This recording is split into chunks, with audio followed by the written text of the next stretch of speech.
Pak Mansur ini karena merasa aneh, di tengah malam buta gini kok ada suara lonceng. Beliau ini kan secara otomatis menghentikan aktivitas wudhunya.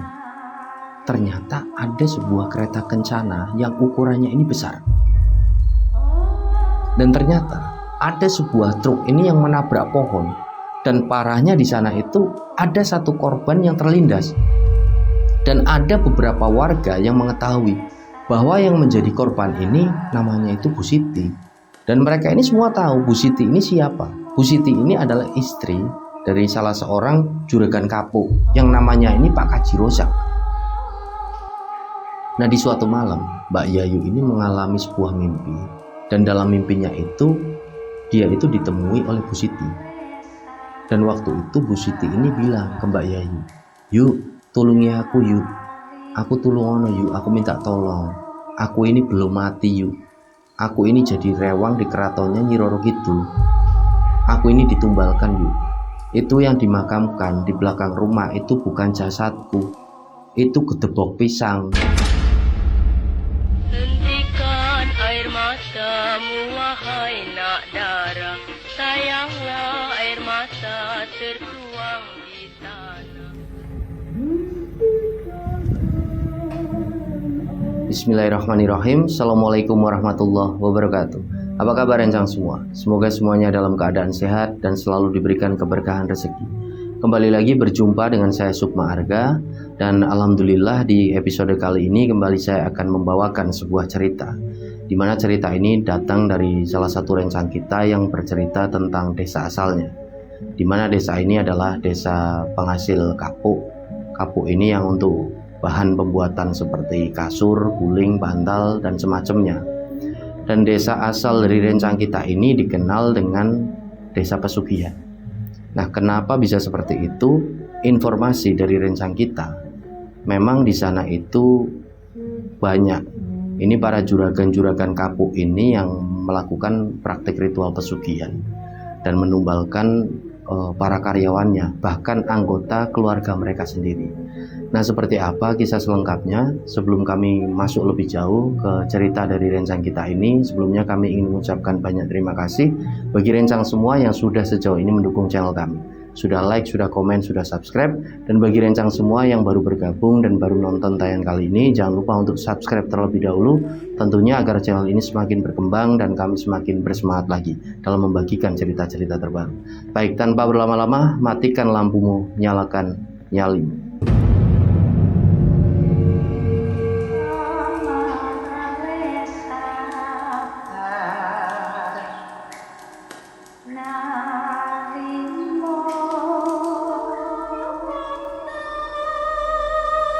Untuk cerita di episode kali ini, rencang sekalian, ceritanya ini dikirim oleh rencang kita yang bernama Anto, dan Anto ini adalah nama samaran. Jadi ada alasan kenapa si pengirim cerita ini meminta kami untuk menyamarkan namanya. Karena dalam cerita ini nantinya sangkut pautnya dengan desa asalnya, di mana desa ini terkenal dengan sebutan atau nama ini desa pesugihan. Jadi di sini si pengirim cerita yang di sini kami sebut dengan nama Anto ini nggak mau kesannya itu mendiskreditkan desanya, karena hanya beberapa orang yang memang melakukan atau menjalani praktik ritual pesugihan. Jadi harapan Anto juga ya nantinya Anto ini tetap bisa untuk menjaga identitas dari desanya dan juga orang-orang yang ada di dalamnya. Nah, mungkin dari cerita ini nantinya ada beberapa dari rencang ini yang sudah tahu desa tersebut itu lokasinya ada di mana. Jadi warga di sana itu umumnya memproduksi kapuk atau bahan untuk membuat kasur. Nah, kenapa desa ini bisa sampai dinamakan atau disebut ini dengan desa pesugihan? Karena di sana itu banyak sekali kejadian-kejadian ganjil atau kejadian misterius yang memang terjadi. Dan umumnya hal ini kemudian ini ada sangkut pautnya dengan ritual pesugihan. Nah, selain daripada itu, informasi dari Anto dari adanya praktik ritual pesugihan tersebut, pada akhirnya banyak sekali korban jiwa yang meninggal secara misterius. Dan umumnya korban jiwa ini adalah para karyawan dan juga anggota dari keluarga pelaku pesugihan tersebut.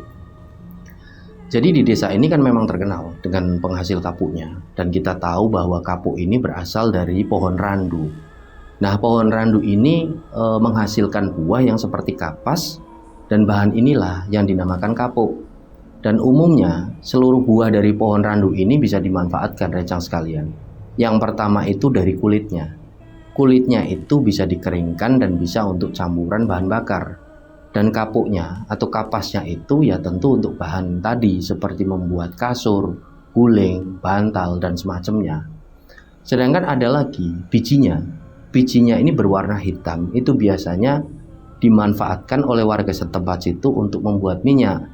Dan konon katanya minyak yang dihasilkan dari biji hitam itu minyak yang rendah kolesterol. Nah, sampai pada suatu ketika, rencang semua, di sekitaran tahun 2000, ketika suasana desa itu belum seramai sekarang, ada seorang warga. Kita sebut saja di sini namanya Pak Mansur. Pak Mansur ini punya kebiasaan berapa hari sekali beliau itu selalu bangun malam untuk mendirikan sholat malam atau sholat tahajud. Biasanya beliau itu bangun sekitaran jam 2 atau sekitaran jam 3 dini hari. Nah, di momen itu, di malam itu, Pak Mansur ini bangun sekitaran jam 2 dini hari. Dan biasanya Pak Mansur ini kalau ngambil air wudhu itu selalu di depan rumah. Jadi di depan rumahnya Pak Mansur itu ada sebuah gentong tanah liat untuk berwudhu. Nah, kalau orang Jawa ini biasa nyebut gentong tanah liat itu dengan sebutan padasan. Jadi memang orang-orang desa di waktu dulu itu umumnya itu meletakkan gentong air atau padasan itu di depan rumahnya. Ya untuk cuci tangan, untuk cuci kaki, wudhu, bersih-bersih lah.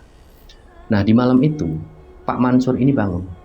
Beliau ini buka pintu rumah, beliau langsung ngambil air wudhu di sana. Dan suasana di malam itu desa ini benar-benar sepi, sunyi, nggak ada suara apapun. Nah, tiba-tiba Pak Mansur ini kan sedang wudhu. Kemudian beliau ini dengar ada suara geberincing lonceng dari arah kejauhan. Klinting, klinting. Nah, di sela-sela wudhunya itu, Pak Mansur ini karena merasa aneh. Di tengah malam buta gini kok ada suara lonceng. Beliau ini kan secara otomatis menghentikan aktivitas wudhunya. Beliau ini berhenti sejenak. Nggak lama kemudian, suara geberincing lonceng ini terdengar ini semakin mendekat. Klinting, klinting. Nah, barulah di situ Pak Mansur ini melihat ternyata ada sebuah kereta kencana yang ukurannya ini besar. Jadi nggak seperti kereta pada umumnya, ukurannya ini besar. Dan ternyata kereta ini berhenti persis di depan rumahnya dari Pak Mansur. Nah, kemudian di situ si kusir dari kereta kencana ini langsung turun menghampiri Pak Mansur.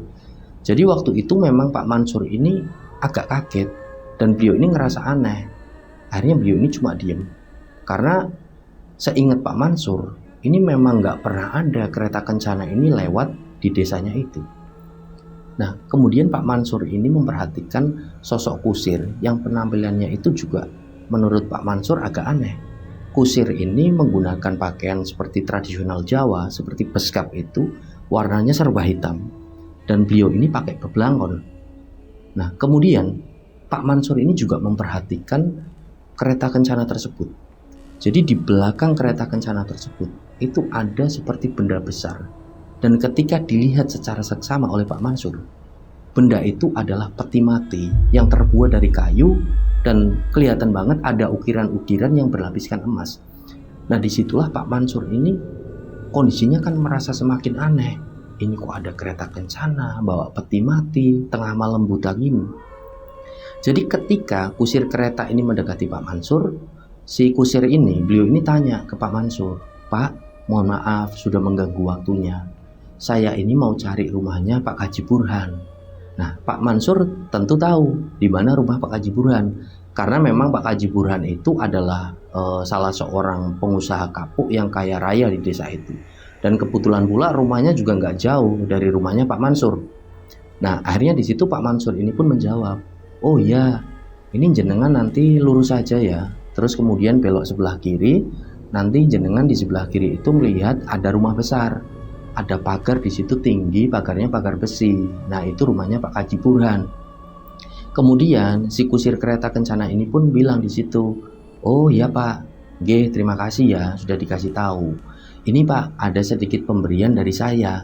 Jadi Pak Mansur ini mau dikasih beberapa keping emas dan jumlahnya ini cukup banyak." Nah, di situ Pak Mansur ini semakin merasa aneh. Ini orang kok tiba-tiba bawa kepingan emas. Saya ini mau dikasih beberapa keping emas yang jumlahnya agak banyak. Tentu waktu itu Pak Mansur ini menolak karena sudah merasa aneh kan dari awal. Jadi beliau ini cuma bilang, "Sudah nggak usah, terima kasih matur nuwun. Saya nggak bisa terima ini, saya mau sholat aja." "Oh ya sudah, kalau gitu Pak. Matur nuwun ya Pak, terima kasih sudah dikasih tahu rumahnya Pak Kaji Burhan." "Oh ya ya, monggo silahkan." Nah, si kusir ini pun kembali ke kereta kencananya, terus kereta ini melaju lagi. Tapi waktu itu melajunya itu pelan banget. Jadi dari situ Pak Mansur ini mulai memperhatikan laju dari kereta kencana ini, dan ternyata kereta kencana ini selain jalannya ini pelan, ini setelahnya seperti nembus bangunan-bangunan rumah yang ada di sana. Nah, tentu pemandangan ini kan sangat aneh, sangat gak masuk akal. Tapi Pak Mansur ini benar-benar ngelihat pemandangan aneh tersebut. Jadi percaya nggak percaya. Nah, setelahnya Pak Mansur ini tetap tenang. Beliau ini kemudian melanjutkan mengambil air wudhunya. Kemudian beliau ini mendirikan sholat malam, tahajud. Jadi Pak Mansur ini waktu itu kondisinya diem. Artinya beliau ini tidak menceritakan apa yang sudah dilihatnya itu kepada siapapun, bahkan kepada istrinya sendiri. Dan di pagi harinya setelah Pak Mansur ini sholat subuh, beliau seperti biasa melakukan aktivitas. Karena beliau ini seorang petani, Pak Mansur ini pun berangkat ke sawah. Nah, singkatnya di siang harinya warga kampung itu gempar karena mendengar ada seorang karyawan dari Pak Kaji Burhan ini yang kondisinya karyawan ini seorang pemuda, itu udah lama banget ikut Pak Kaji Burhan. Ini meninggal secara misterius. Nah, entah meninggalnya waktu itu seperti apa, dan Pak Mansur sendiri juga nggak mencari tahu tentang meninggalnya ini karena apa atau seperti apa. Yang jelas yang didengar oleh Pak Mansur, waktu itu warga desa ini banyak yang bilang kalau karyawan Pak Kaji Burhan ini nggak mengalami sakit apapun.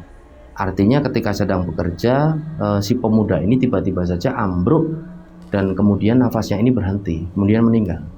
Jadi Pak Mansur ini juga kondisinya nggak mau menghubung-hubungkan apakah ini ada hubungannya dengan kereta kencana yang datang menuju ke rumah beliau di sepertiga malam itu.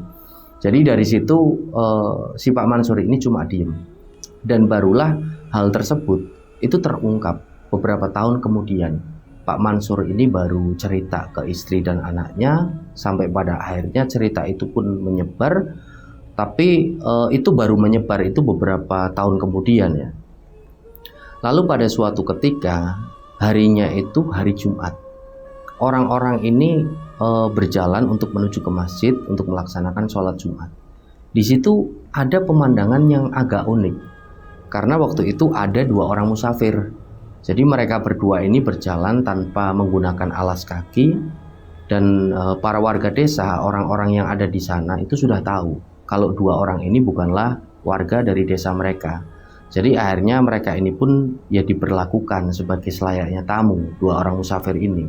Mereka itu dipersilahkan duduk, kemudian sebelum sholat Jumat dimulai, beberapa warga ada yang ngasih minum, ada juga yang ngasih makanan. Nah, singkatnya, pada saat si sholat Jumat ini sudah selesai dilaksanakan, ketika para jemaah ini mulai beberapa membubarkan diri, ada dari beberapa jamaah itu yang kemudian dipanggil oleh dua orang musafir itu. Nah, salah satu dari musafir ini bilang ke beberapa jemaah itu, "Pak, ini ngapunten ya, mohon maaf. Ini di sini saya harus bilang sesuatu ini yang ya penting." "Oh iya Pak, ada apa ya?" "Ini kalau bisa ya, besok-besok lagi jangan sholat di masjid ini." "Loh, lah kenapa Pak? Memangnya kenapa? Ada apa dengan masjid kami?" Jadi ternyata menurut penglihatan dari dua orang musafir ini, orang-orang yang datang ke sana untuk sholat Jumat itu banyak yang penampakannya itu kepalanya itu berubah menjadi kepala hewan. Jadi ada yang berkepala sapi, berkepala kerbau, bahkan berkepala anjing dan juga babi hutan. Jadi dua orang musafir ini menyimpulkan mereka itu orang-orang yang berkepala hewan itu ya cuma menutupi kedok mereka. Mereka ini pura-pura menjadi orang yang soleh, orang yang baik, padahal mereka itu menjalani ritual-ritual aneh. Nah, dari situ para jemaah atau warga yang diberitahu oleh dua orang musafir ini pada akhirnya kan jadi menghubung-hubungkan, oh mungkin ini yang dimaksud dua musafir ini adalah orang-orang yang menjalani praktek pesugihan seperti desas-desus yang selama ini santer mereka ini dengar.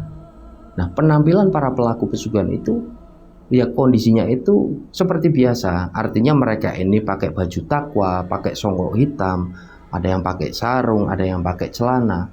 Tapi berbeda dari penglihatan mata batin dua musafir ini berbeda. Para pelaku pesugihan ini tampak ini berkepala hewan, berkepala binatang. Nah, dari situlah akhirnya berita ini pun kemudian tersebar. Dan warga ini, mereka ini jadi tahu siapa-siapa saja yang selama ini menjalani praktek ritual pesugihan. Dan umumnya mereka ini adalah juragan-juragan kapuk kaya raya di desa tersebut. Tapi ya tentu ini nggak semua, ini hanya beberapa. Nah, berjalannya waktu ada lagi beberapa kejadian. Jadi waktu itu memasuki bulan Ramadan, bulan puasa. Ya seperti biasa di desa tersebut ada aktivitas anak-anak yang berumuran sekitar 9 sampai 13 tahun. Mereka ini, anak-anak ini biasanya setiap menjelang sahur itu melakukan tabuh-tabuhan keliling. Ya fungsinya untuk membangunkan orang sahur di desa tersebut. Nah, suatu malam, suatu dini hari itu, anak-anak ini, mereka ini melintas di sebuah jalan. Dan jalan itu bisa dikatakan jalan utama atau jalan raya yang biasa dilewati juga oleh kendaraan-kendaraan besar.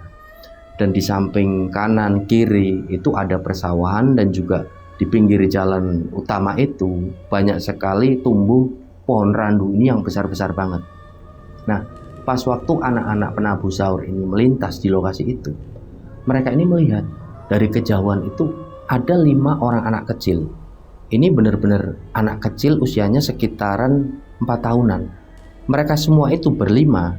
Ini kondisinya nggak pakai baju, nggak pakai celana, jadi cuma pakai kain penutup, jadi semacam popok gitulah. Nah tentu waktu itu anak-anak yang lagi bangunin orang sahur ini kan bingung ngelihat penampilan dari anak-anak kecil itu, 5 anak kecil itu.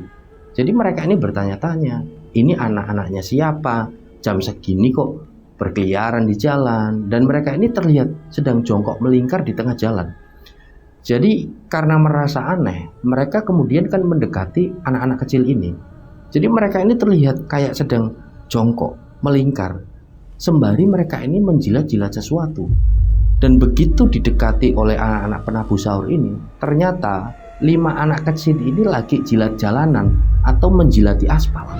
Nah kemudian salah satu dari penabuh sahur ini, salah satu anak itu kan kemudian di situ tanya, loh, Le, kalian ini lagi ngapain, Le? Kok jilat-jilat aspal gitu? Nah begitu salah satu dari 5 anak kecil itu menoleh ke arah mereka, ternyata wajahnya itu pucat banget, matanya itu hitam legam semuanya.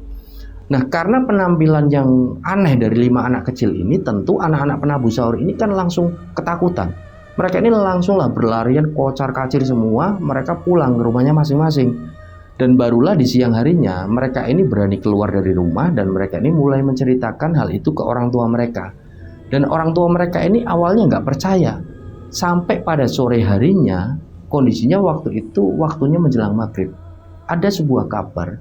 Kabar ini adalah kabar kecelakaan yang terjadi itu persis di lokasi itu. Lokasi di mana anak-anak penabuh sahur itu melihat penampakan 5 anak kecil yang menjilati aspal. Nah, para warga desa ini kan langsung berbondong-bondong langsunglah menuju ke sana. Termasuk para orang tua dari anak-anak penabuh sahur itu kan, yang awalnya nggak percaya. Nah, sesampainya di sana, ternyata memang persis di lokasi, di titik yang sama, ada seorang pemuda yang infonya ini awalnya terjatuh dengan sendirinya dari sepeda motornya, dan langsung ini tertabrak truk di sana. Dan mohon maaf, waktu itu kondisi kepalanya ini sampai hancur. Jadi memang anehnya, titik lokasi kecelakaan itu memang persis tepat di mana 5 anak kecil itu jongkok ini melingkar sembari menjeliti aspal. Nah, para orang tua dari anak penabuh sahur itu akhirnya percaya mereka dengan apa yang diceritakan oleh anak-anak mereka. Dan usut punya usut, ternyata korban yang meninggal itu seorang pemuda, adalah salah satu orang karyawan yang bekerja di pabrik kapuk. Dan sampai pada suatu ketika ada seorang juragan kapuk. Di sini kita sebut saja namanya dengan nama Pak Karsadi. Pak Karsadi ini punya anak namanya Hadi. Nah, usia si Hadi waktu itu sekitaran 19 tahun dan kondisinya dia itu baru saja lulus dari bangku SMA. Nah, sempat si Hadi ini mengutarakan sebuah keinginan sama bapaknya kalau dia itu pengen sesekali ikut ngantar kapuk. Dan waktu itu ngantar kapuk ini menuju ke daerah Sumatera. Nah, waktu itu Pak Karsadi ini pun setuju. Dan Pak Karsadi ini pun bilang sama si sopirnya. Pak Karsadi ini punya sopir namanya Pak Noto. Di situ Pak Karsadi ini bilang ke Pak Noto, "Toh, ini Hadi pengen ikut ngantar kapuk ke Sumatera." Nah, Pak Noto ini kan jawab, "Walah, nggak apa-apa tak Pak, ini kan jauh Pak ke Sumatera. Wes nggak apa-apa, kamu ajak aja si Hadi, biar dia ini bisa dapat pengalaman juga." "Oh ya sudah Pak kalau gitu, nanti tak bilang sama Mas Hadi." Nah, informasi dari Pak Noto, si Pak Noto ini sebenarnya udah merasa ada yang nggak enak waktu itu. Jadi dalam perjalanan ke Sumatera itu, di hati Pak Noto itu dia selalu merasa gelisah. Tapi dia juga nggak tahu gelisahnya itu karena apa. Bahkan Pak Noto ini sempat tanya ke Hadi, "Mas Hadi, kamu itu merasa ada sesuatu yang nggak enak nggak?" "Nggak enak gimana ya Pak?" "Enggak Pak, biasa aja." "Oh ya wes lah kalau gitu. Tapi nanti tolong ya Mas Hadi, diusahakan jangan sampai kecapean. Nanti Mas Hadi ini meriang, sakit. Soalnya ini perjalanannya jauh banget. Apalagi nanti kita harus nunggu kapal di pelabuhan. Itu bisa sampai nunggunya sampai semalaman Mas. Mas Hadi harus siap ya." "Oh iya Pak, tenang aja Pak. Tak sehat-sehat wis." Dan ternyata benar. Ketika mereka itu sampai di pelabuhan, itu antriannya panjang banget dan mereka berdua ini disuruh nunggu, berhenti di sana nunggu kapal datang. Dan ternyata nunggu antrian ini memang sampai semalaman. Nah, akhirnya Pak Noto ini memutuskan untuk jalan-jalan di sekitaran situ sembari beliau ini cari kopi. Sedangkan Hadi ini memilih untuk berdiam di dalam truk. Jendela truk ini ditutup tapi agak terbuka. Nah, waktu itu Hadi ini bingung. Ini di dalam truk merasa pengap, tapi kalau dia ini keluar nanti jadi dingin karena itu di tepi pantai, di tepi lautan kan, di pelabuhan. Tapi waktu itu daripada pengap, si Hadi ini memilih untuk keluar. Dia ambil tikar, kemudian Hadi ini keluar dari dalam truk. Dan tanpa sepengetahuan Pak Noto, ternyata Hadi ini menggelar tikar itu persis di bawah truk. Karena dia ini daripada di dalam truk ini pengap, dia lebih baik kedinginan. Tapi waktu itu dia ini punya ide, "Aku tak ambil terpal aja wis." Jadi terpal ini terpal biru yang biasa digunakan untuk menutup kapuk yang dibawa itu, untuk selimut si Hadi. Nah, waktu itu entah gimana, Hadi ini teledor atau gimana, dia ini akhirnya memilih untuk tidur di bawah truk. Di atas tikar itu berselimutkan dari terpal biru. Hingga pada akhirnya di pagi hari sekitaran jam 6 pagi, semua sopir ini disuruh kembali ke kendaraannya masing-masing karena kapal ini sudah mulai datang. Mereka itu disuruh untuk memasukkan kendaraan menuju ke kapal. Nah, ketika Pak Noto ini disuruh untuk menuju ke truknya, Pak Noto ini kan kondisinya langsung nyari keberadaan Hadi. Ini si Mas Hadi ini di mana ya? Truk ini kan udah mau jalan. Sedangkan kendaraan-kendaraan yang ada di belakang truknya Pak Noto ini udah mulai memencet klakson semua, nggak sabar. Din di klakson lah si Pak Noto ini. Nah, Pak Noto ini mikirnya waktu itu, mungkin si Mas Hadi ini ada di toilet, lagi di toilet. Ya wis lah, yang penting tak naikkan dulu ini truk ke atas kapal. Nah, pada saat Pak Noto ini mengendarai truknya, Pak Noto ini merasakan menginjak sesuatu. Krek, krek. Nah, awalnya Pak Noto ini cuma merasa mungkin ada karung atau apalah yang tergeletak di bawah. Nah, setelah Pak Noto ini menginjak sesuatu itu, Pak Noto ini kan langsung turun dari truk. Dia ini jalan dengan santai dan tiba-tiba Pak Noto ini merasa kaget. Karena dari dalam terpal warna biru yang tertutup itu mengalir darah. Jadi darah ini mengalir, benar-benar mengalir. Pak Noto ini mulai deg-degan. Dia di situ mulai panik. Dan di situ juga ada beberapa orang yang melihat kejadian itu, melihat darah ini mengalir. Jadi beberapa orang ini juga di situ akhirnya teriak-teriak kan, loh Pak, itu ada apa Pak di bawah truk, itu apa Pak? Nah Pak Noto ini udah merasa nggak enak. Sebenarnya Pak Noto ini udah tahu ada sesuatu yang nggak beres. Dan Pak Noto ini kondisinya nggak berani langsung buka terpal biru itu. Sampai pada akhirnya orang-orang yang ada di sanalah yang membukanya. Terpal biru ini mulai dibuka. Dan Pak Noto itu langsung kaget. Beliau ini langsung lemes. Ternyata yang terlindas truk itu adalah Hadi. Nah, setelah mengetahui hal tersebut, Pak Noto ini ya tentu kondisinya kan ketakutan karena itu adalah anak bosnya. Tapi Pak Noto ini berusaha untuk tetap bertanggung jawab meskipun beliau ini ketakutan. Beliau menghubungi bosnya itu, bapaknya Hadi kan, Pak Karsadi. Ditelepon lah, dihubungi dengan ponselnya, dan di situ Pak Noto ini memberanikan diri berbicara. Halo Pak Karsadi Pak, ini ada berita duka Pak. Loh, ada apa toh? Berita duka apa? Ini Mas Hadi ini terlindas truk Pak. Loh, terlindas truk? Iya Pak, ini terlindas truk saya, terlindas truk saya sendiri. Saya ini nggak tahu Pak, mohon maaf, demi Allah saya benar-benar nggak tahu Pak. Dijelaskanlah oleh Pak Noto kronologi kejadiannya. Dan anehnya di situ, Pak Karsadi ini menanggapi hal itu dengan biasa aja. Oh ya wes kalau gitu, kamu bawa pulang aja, bawa ke sini jasadnya, biar Hadi dimakamkan di sini di desa. Sudah, kamu nggak usah takut, tenang aja. Jadi Pak Noto ini benar-benar bingung. Sedangkan Pak Noto ini kondisinya kan ketakutan, beliau ini merasa berdosa, sudah membuat si Hadi ini meninggal. Tapi tanggapan dari bosnya, bapaknya Hadi ini justru seperti itu, santai, biasa aja. Nah, Pak Noto ini dalam perjalanan pulang, dia ini kan tentu pikirannya kalut. Dia memikirkan ini gimana, dia merasa bersalah, dia merasa berdosa karena dia sudah melindas Hadi.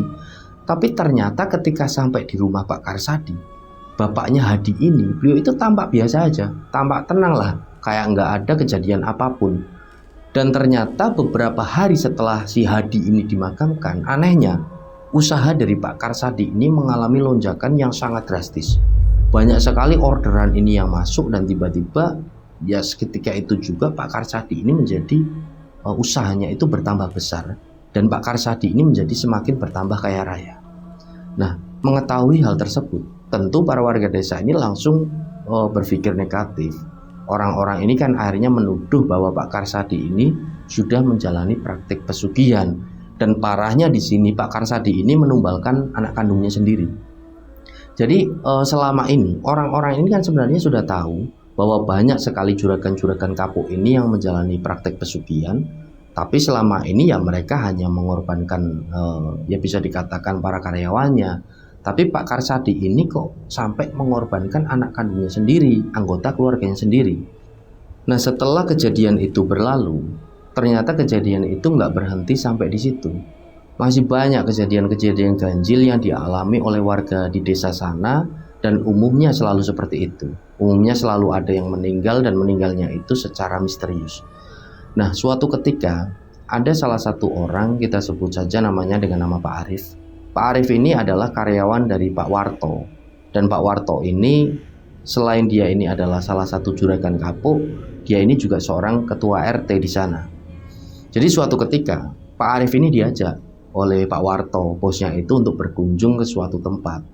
Nah awalnya Pak Arif sendiri ini nggak tahu dia ini mau diajak kemana, dan sampai pada akhirnya mereka ini sampai di sebuah tempat. Tempat itu ada di sebuah pedalaman, lalu mereka ini berjalan dan sampai di sebuah gua. Nah di situ Pak Arif ini melihat kalau Pak Warto ini lagi ngobrol ini dengan seorang yang Pak Arif ini yakin waktu itu seseorang ini adalah juru kunci di sana. Nah di situ Pak Arif ini melihat Pak Warto ini tampak membicarakan banyak hal, dan gak lama kemudian juru kunci ini membawa beberapa macam masakan yang salah satunya adalah ayam ingkung. Ayam ingkung ini adalah ayam utuh yang dimasak ini secara utuh, dan waktu itu kondisinya sudah dimasak si ayam ingkung ini. Nah di situ akhirnya Arif ini dipanggil. Di situ Pak Arif dipanggil oleh si Pak Warto. Rif, coba Rif, sini Rif. Lalu mereka semua ini kemudian diminta oleh si juru kunci ini untuk membacakan sesuatu yang nggak tahu waktu itu bacaan itu artinya apa. Pak Arif sendiri ini nggak tahu. beliau ini cuma ya mengikuti aja. Yang jelas yang Pak Arief ini ingat, dia ini disuruh untuk mengikuti bacaan dalam bahasa Jawa. Tapi Pak Arief ini nggak tahu, nggak ngerti artinya ini apa. Kemudian si Pak Arief ini juga disuruh makan di situ, makan ayam ingkung tersebut. Nah, waktu itu Pak Arief dan Pak Warto ini makan ayam ingkung ini ngambil bagian paha. Jadi mereka berdua ini makan paha ayam ingkung itu. Dan setelah mereka ini makan paha ayam, Pak Arief ini disuruh untuk nunggu di luar. Sedangkan si Pak Warto ini masih melanjutkan ritual semacam itu lagi lah. Nah, di situ Pak Arief ini sempat bertanya-tanya, ini jangan-jangan Pak Warto ini lagi melakukan ritual pesugihan. Jadi di situ Pak Arief ini tentu merasa terjebak. Karena sebelumnya Pak Warto ini kan nggak ngomong lebih dulu kalau Pak Arief ini mau diajak ke tempat seperti itu. Dan akhirnya Pak Arief ini pun menyimpulkan bahwa Pak Warto ini ya sedang menjalani ritual pesugihan. Dan hal itu terjadi sampai sekitar seharian. Setelah itu Pak Warto ini keluar dari dalam gua dan Pak Warto ini mengajak Pak Arief ini pun pulang. Nah, dalam perjalanan pulang, HP-nya dari Pak Arief ini tiba-tiba berdering. Dan dilihat di situ ternyata yang telepon ini adalah Bu Ningsih. Jadi Bu Ningsih ini adalah istri dari Pak Warto. Nah, waktu itu Pak Arief ini kan awalnya juga heran. Ini kenapa kok Bu Ningsih ini telepon aku ya? Nah, posisinya Pak Warto ini waktu itu lagi nyetir. Nah, akhirnya diangkatlah oleh Pak Arief. Ya Bu, ada apa ya Bu? Rif, ini Pak Warto lagi sama kamu. Oh iya Bu, itu HP-nya Bapak, gak bisa dihubungi. Coba kamu bilang sama Bapak. Oh iya Bu, ada apa ya Bu? Kamu bilang, itu Tanti kecelakaan, kakinya itu patah Rif, udah mau diamputasi. Aku ini bingung, udah gak bisa ngomong apa-apa lagi. Nah, di situ Pak Arief ini kan deg-degan. Ya Allah, Tanti ini kan anaknya dari Pak Warto. Nah, terus di situ Pak Arief ini kemudian diem. Dia ini belum sempat ngomong ke Pak Warto kejadian itu. Pak Arief ini sempat berpikir panjang. Tadi yang dimakan Pak Arief dan Pak Warto itu adalah paha ayam. Loh, kok ini kebetulan Tanti ini kecelakaan. Dan kecelakaan itu di bagian kaki. Dan kakinya itu harus diamputasi. Ini apa ada hubungannya ya? Apa benar Pak Warto ini mengorbankan anaknya sendiri? Nah, di situ Arief ini terdiam. Terus Pak Warto ini kan tanya di situ. Siapa Arief yang telepon? Nganu Pak, Ibu Pak. Ibu ngomong apa? Anu Pak, mohon maaf. Mbak Tanti kecelakaan Pak. Oh, kecelakaan. Di mana? Kecelakaan di depan sekolahnya. Kakinya patah Pak. Kakinya harus diamputasi. Ini Ibu bilang juga nadanya panik Pak. Oh ya sudah, kita pulang aja. Nah, Pak Arief ini kerasa aneh di situ. Pak Warto ini kok bisa-bisanya bersikap ini biasa-biasa aja gitu. Mendengar anaknya kecelakaan, bahkan anaknya ini udah mau diamputasi. Kok Pak Warto ini kelihatan santai banget. Nah, setelah kejadian itu, akhirnya warga desa, orang-orang ini juga menyimpulkan kalau Pak Warto ini juga menjalani praktek ritual pesugihan. Dan gak lama setelah itu, ternyata Tanti ini dikabarkan meninggal dunia. Nah, dari situ semakinlah warga ini yakin kalau Pak Warto ini memang menjalani ritual pesugihan dan yang ditumbalkan adalah anak kandungnya sendiri. Jadi warga ini semakin heran dengan kelakuan para juragan kapuk ini. Kalau dulu memang banyak banget juragan-juragan kapuk ini yang melakukan ritual pesugihan dan mereka ini umumnya mengorbankan ya bisa dikatakan para karyawannya. Tapi di akhir-akhir itu kenapa kok tiba-tiba mereka ini bisa-bisanya menumbalkan anggota keluarga mereka sendiri, anak-anak mereka sendiri. Nah, sampai pada suatu ketika, waktu itu di sekitaran tahun 2004 atau 2005, si pengirim cerita Mas Anto ini agak lupa. Kejadian itu disaksikan sendiri oleh Mas Anto yang mengirim cerita ini. Nah, Anto ini rumahnya kan ada di pinggir jalan raya, jalan utama. Dan kebetulan waktu itu Anto ini duduk di bangku kuliah. Jadi ibunya Anto itu profesinya ini sebagai tenaga medis. Beliau ini buka praktek di rumahnya. Jadi banyak banget warga desa itu yang datang ke sana untuk berobat. Nah, suatu ketika pada saat rumah Anto ini sedang ramai dikunjungi banyak pasien, mereka semua yang ada di dalam itu mendengar ada suara tabrakan ini yang kenceng banget. Brak! Jadi orang-orang yang ada di sana secara otomatis itu kan kaget. Mereka semua ini keluar untuk melihat ada kejadian apa. Dan ternyata ada sebuah truk ini yang menabrak pohon. Dan parahnya di sana itu ada satu korban yang terlindas.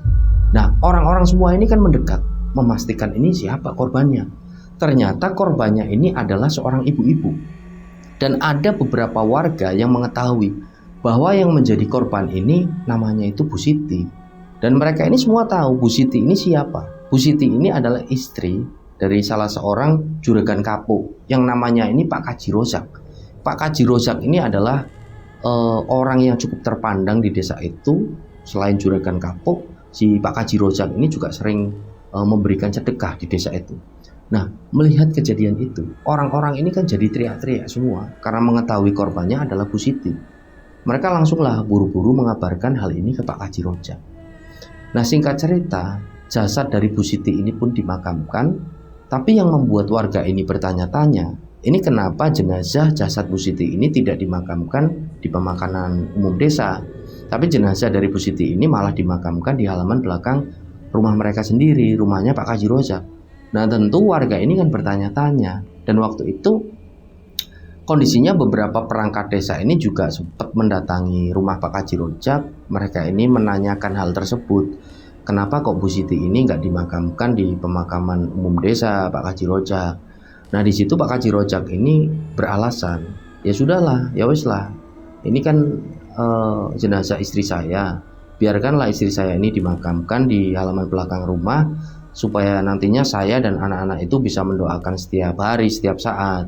Dan kalau kami ini kangen, kami tinggal menuju ke belakang rumah. Nah, tentu alasan Pak Kaji Rozak ini akhirnya kan bisa diterima oleh perangkat desa dan warga yang ada di sana. Nah, beberapa hari setelah itu, ada salah satu orang, namanya ini Mbak Yayu. Jadi Mbak Yayu ini merupakan keponakan dari Bu Siti. Nah, di suatu malam, Mbak Yayu ini mengalami sebuah mimpi. Dan dalam mimpinya itu, dia itu ditemui oleh Bu Siti. Bu Siti itu berpenampilan seperti biasa, pakai baju seperti biasa. Dan waktu itu Bu Siti ini bilang ke Mbak Yayu, "Yuk, tulungi aku yuk. Aku tulungono yuk, aku minta tolong. Aku ini belum mati yuk. Aku ini jadi rewang di keratonnya Nyi Roro Kidul. Aku ini ditumbalkan yuk. Itu yang dimakamkan di belakang rumah itu bukan jasadku. Itu gedebok pisang. Tolong yuk, aku minta tolong sama kamu, urusono aku yuk, aku diurusi." Nah, setelahnya Mbak Yayu ini kan tentu merasa ketakutan. Kenapa kok Bu Siti ini datang ke mimpiku ya? Dia menceritakan apa yang dialami dalam mimpinya itu sama orang tuanya. Dan tentu waktu itu orang tua dari Mbak Yayu ini yang nggak percaya, artinya ya wes lah, sudahlah, anggaplah mimpi itu sebagai bunga tidur aja, nggak usah terlalu dipikirin yuk. Nah, ternyata di malam selanjutnya rencang sekalian, Yayu ini mimpi lagi, ditemui lagi oleh Bu Siti. Bu Siti ini masih pakai baju yang sama pada saat beliau itu kecelakaan, baju biasa gitu loh. Langsunglah Bu Siti ini dalam mimpi itu bilang, ngomong ini ke Yayu lagi, "Yuk, kamu nggak kasihan dah sama aku? Aku ini ditumbalkan yuk. Itu yang dimakamkan itu bukan jasadku yuk. Itu gedebok pisang. Aku ini ditumbalkan yuk." Bu Siti ini bicara ini sambil nangis. "Kamu nggak kasihan dah yuk sama aku? Aku ini sekarang jadi rewang yuk, jadi pembantu di keratonnya Nyi Roro Kidul. Ayolah yuk, tolongin aku yuk, urusono aku." Nah, setelah itu si Yayu ini bangun dari tidurnya. Dia ini ketakutan. Dia ceritain lagi hal itu kepada kedua orang tuanya. Tapi ya lagi-lagi, kedua orang tua dari Yayu ini nggak percaya. "Wes lah Nduk, nggak usah dipercaya mimpi seperti itu. Mungkin kamu itu ya kondisinya sedang kalut. Kamu ini kecapean atau kamu ini ketakutan karena yang meninggal ini tantemu sendiri. Mungkin kamu kalut, akhirnya ya kebawa mimpi." Nah, akhirnya Yayu ini mencoba mengabaikan kedua mimpinya itu. Tapi ternyata di malam selanjutnya, hal yang sama terjadi lagi. Yayu mimpi lagi, didatangi lagi oleh Bu Siti, dan Bu Siti ngomong hal yang sama. Itu persis seperti yang kemarin-kemarin. Bu Siti ini bilang kalau dia ini belum meninggal, dia ini jadi tumbal, dan sekarang dia jadi rewang pembantu di keratonnya Nyi Roro Kidul. Dan juga Bu Siti ini bilang ke Yayu bahwa jasad yang dimakamkan itu ya bukan jasadnya, itu gedebok pisang. Intinya waktu itu Bu Siti ini minta tolonglah ke Yayu, dan yang bisa bantu ini cuma si Yayu. Nah, setelah mengalami mimpi 3 kali berturut-turut dan mimpinya itu sama persis, akhirnya Yayu ini kan ngomong ke orang tuanya, dan Yayu ini bilang, "Pak, Bu, ini aku mau ngomong ya sama Pak Kaji Surip." Jadi Pak Kaji Surip ini adalah kakaknya dari Bu Siti.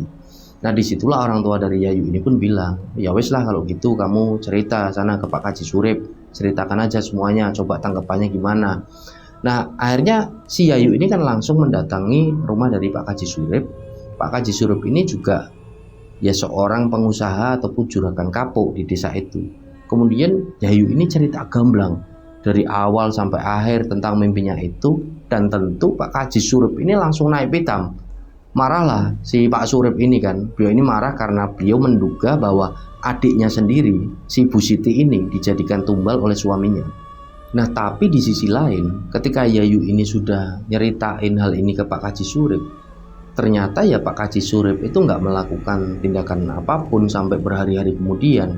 Nah di situ Yayu ini jadi tahu dari orang tuanya kalau Pak Kaji Surip ini juga melakukan praktek pesugihan. Ya mungkin dari situ kenapa Pak Kaji Surip ini nggak berani ngomong ke Pak Kaji Rozak, karena mereka ini sama-sama melakukan praktek pesugihan.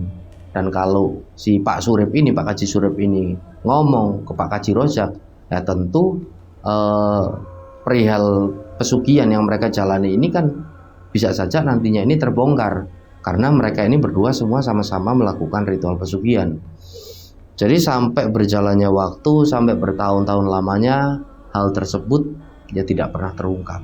Hal itu masih menjadi misteri di desa tersebut, dan makam dari Bu Siti ini sampai cerita ini dibagikan itu masih belum dipindahkan, masih ada di sana di belakang rumah dari kediaman Pak Kaji Rozak. Nah rencang sekalian, sampai cerita ini dibagikan oleh Anto, sosok Pak Kaji Rozak ini sudah meninggal dunia. Dan konon kabarnya sebelum Pak Kaji Rozak ini meninggal, dia itu mengalami sakit-sakitan yang luar biasa, dan sakitnya itu memang benar-benar aneh. Dan umumnya mereka semua juragan-juragan kapuk yang melakukan praktek ritual pesugihan di desa itu, sebelum menemui ajalnya, mereka itu selalu mengalami sakit yang misterius, dan sakitnya itu selalu aneh. Jadi sampai cerita ini dibagikan, itu masih ada beberapa juragan ini yang masih hidup di sana dan masih melakukan hal-hal semacam itu. Itu percaya nggak percaya, di tahun 2026 sekarang itu masih terjadi praktek ritual pesugihan itu. Nah setelah kami di sini menceritakan cerita ini, ya tentunya kami mengharapkan kebijaksanaan dari rencang sekalian yang menonton. Kami harap ini nantinya janganlah rencang sekalian ini menghakimi. Artinya di desa itu tidak semua orang melakukan ritual pesugihan. Dan sekali lagi kami ulangi, tidak semua orang atau pengusaha yang ada di sana itu melakukan ritual pesugihan. Ya hal ini seperti yang disampaikan oleh Anto sebagai narasumber di awal cerita, tidak semua pengusaha atau juragan kapuk di sana itu melakukan praktik ritual pesugihan, ya cuma beberapa. Dan kami berharap setelah menceritakan ini, kita semua nantinya bisa mengambil hikmah dan bisa mengambil pelajaran dari cerita ini. Dan di sini kami hanya bisa mendoakan semoga para juragan kapuk yang ada di sana ini, yang masih hidup sampai hari ini, diberikan hidayah oleh Allah Subhanahu wa Ta'ala. Amin. Dan terima kasih bagi rencang sekalian yang sudah menonton tayangan kali ini, dan mohon maaf kalau ada salah-salah kata dari saya. Dan saya Sukma Arga pamit undur diri, sampai berjumpa pada cerita-cerita selanjutnya. Wassalamualaikum warahmatullahi wabarakatuh.